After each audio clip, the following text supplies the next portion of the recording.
रहदारीला आपल्याला थोडंसं पसरून उभं राहायला लागेल. या गेट पासून त्या गेट पर्यंत आपण उभे राहूया.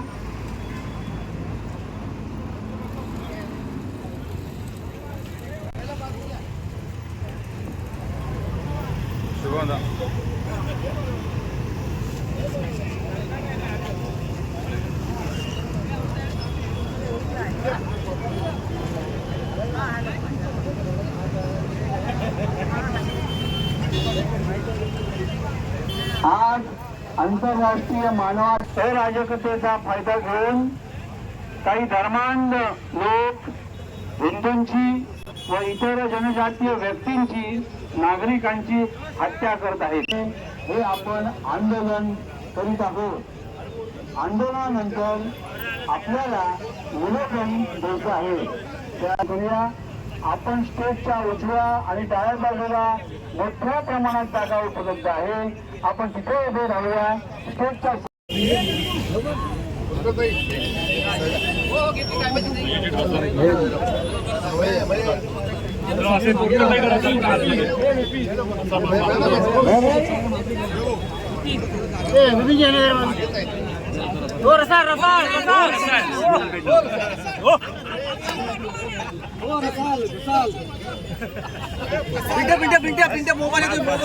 दोन मिनिटं अरे अमोल मोबाईल फाटिंग तो वाळकर मी पुढे गेलो माझ्या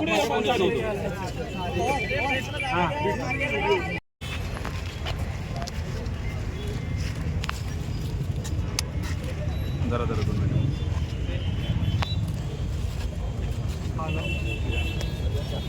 हॅलो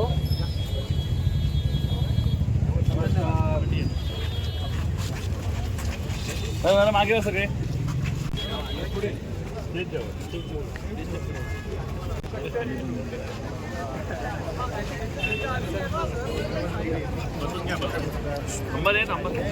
जरा मागे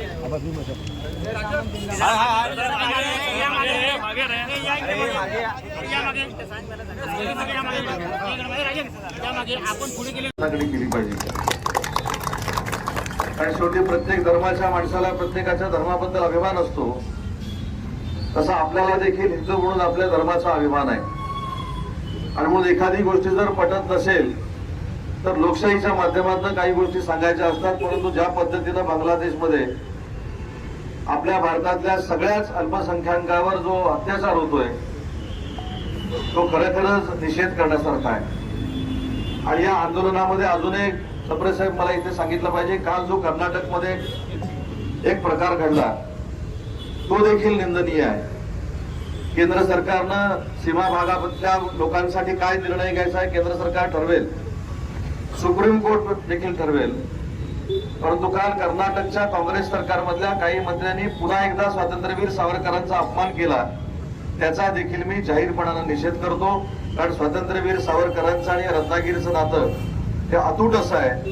अंदमानच्या जेल नंतर 13 वर्ष त्या रत्नागिरीमध्ये स्वातंत्र्यवीर सावरकरांना स्थानबद्ध केलेलं होतं. वंदनीय बाळासाहेबांच्या विचारानं काम करणारी आमची शिवसेना असल्यामुळं आम्हाला देखील स्वातंत्र्यवीर सावरकरांबद्दल नितांत आदर आहे. आणि अशा व्यक्तीचा अपमान करणाऱ्या कर्नाटकच्या केंद्र सरकारचा राज्य सरकारचा देखील या आंदोलनाच्या निमित्तानं मी निषेध करतो. आणि मी देखील स्वतः महाराष्ट्र एकीकरण समितीच्या लोकांची चर्चा केली. मी स्वतः 2 ते 3 दिवसामध्ये स्वतः बेळगावला जाणार आहे आणि महाराष्ट्र एकीकरण समितीच्या सगळ्या पदाधिकाऱ्यांशी महाराष्ट्राच्या वतीनं मी स्वतः चर्चा करणार आहे. आणि म्हणून मला असं वाटतं की हे आंदोलन जे आहे हे बांगलादेशच्या हिंदू धर्माच्या लोकांच्या अस्तित्वाचं आंदोलन नाही, तर आपल्या देखील अस्तित्वाचं आंदोलन आहे. आणि म्हणून या आंदोलनाला शिवसेनेनं देखील पाठिंबा दिलेला आहे. शिवसेनेच्या वतीनं मी इथल्या माझ्या सर्व सहकाऱ्यांना शब्द देतो की ज्या ज्या वेळी असा प्रसंग निर्माण होईल ते विश्व हिंदू परिषद असेल, संघ असेल, या सगळ्यांबरोबर शिवसेना तुमच्या सोबत ठामपणाने उभी राहील हा देखील शब्द देतो. आणि भविष्यामध्ये ज्या ज्या ठिकाणी अशा अडचणी निर्माण होतील त्या अडचणी दूर करण्यासाठी मी असेल, माझे बंधू आमदार किरण सामंत असतील, शिवसेनेचे निवडून आलेले जिल्ह्यातले सगळे आमदार असतील आणि महाराष्ट्रातले सगळे आमदार असतील, आम्ही तुमच्या सोबत आहोत हा शब्द या आंदोलनाच्या निमित्तानं देतो. आणि या प्रवृत्तीचा पुन्हा एकदा निषेध करतो आणि पुन्हा एकदा केंद्र सरकारला विनंती करतो की ज्या पद्धतीनं पाकिस्तानची परिस्थिती भारत देशाच्या केंद्र सरकारनं केलेली आहे तशीच परिस्थिती या बांगलादेशच्या सरकारची करावी ही आमची सगळ्यांची मागणी आहे.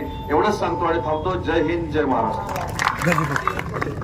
देशामध्ये नरेंद्र मोदी साहेबांचं सरकार आल्यानंतर पाकिस्ताननं डोळे वटारून बघण्याची हिंमत देखील भारतावर केली नाही.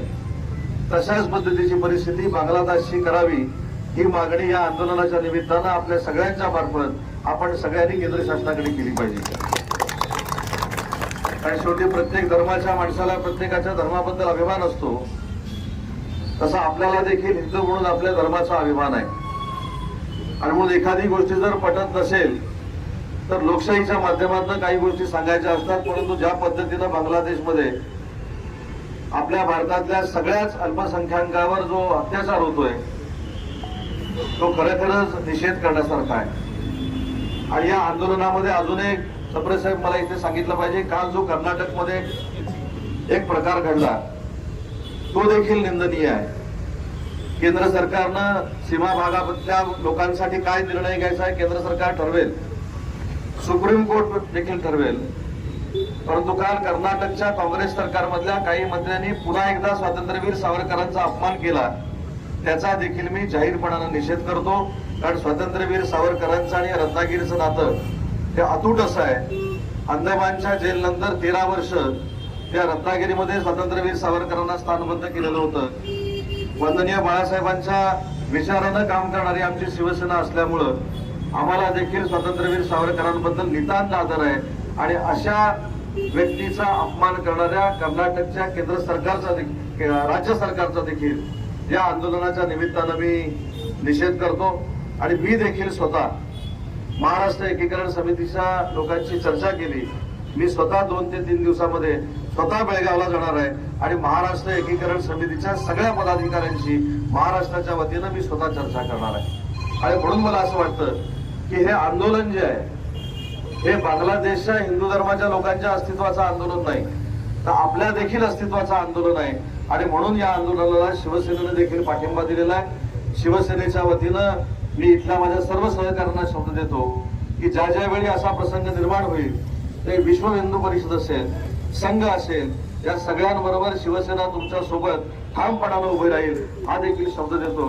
आणि भविष्यामध्ये ज्या ज्या ठिकाणी अशा अडचणी निर्माण होतील त्या अडचणी दूर करण्यासाठी मी असेल, माझे बंधू आमदार किरण सामंत असतील, शिवसेनेचे निवडून आलेले जिल्ह्यातले सगळे आमदार असतील आणि महाराष्ट्रातले सगळे आमदार असतील, आम्ही तुमच्या सोबत आहोत हा शब्द या आंदोलनाच्या निमित्तानं देतो. आणि या प्रवृत्तीचा पुन्हा एकदा निषेध करतो आणि पुन्हा एकदा केंद्र सरकारला विनंती करतो की ज्या पद्धतीनं पाकिस्तानची परिस्थिती भारत देशाच्या केंद्र सरकारनं केलेली आहे तशीच परिस्थिती या बांगलादेशच्या सरकारची करावी ही आमची सगळ्यांची मागणी आहे. एवढंच सांगतो आणि थांबतो. जय हिंद, जय महाराष्ट्र.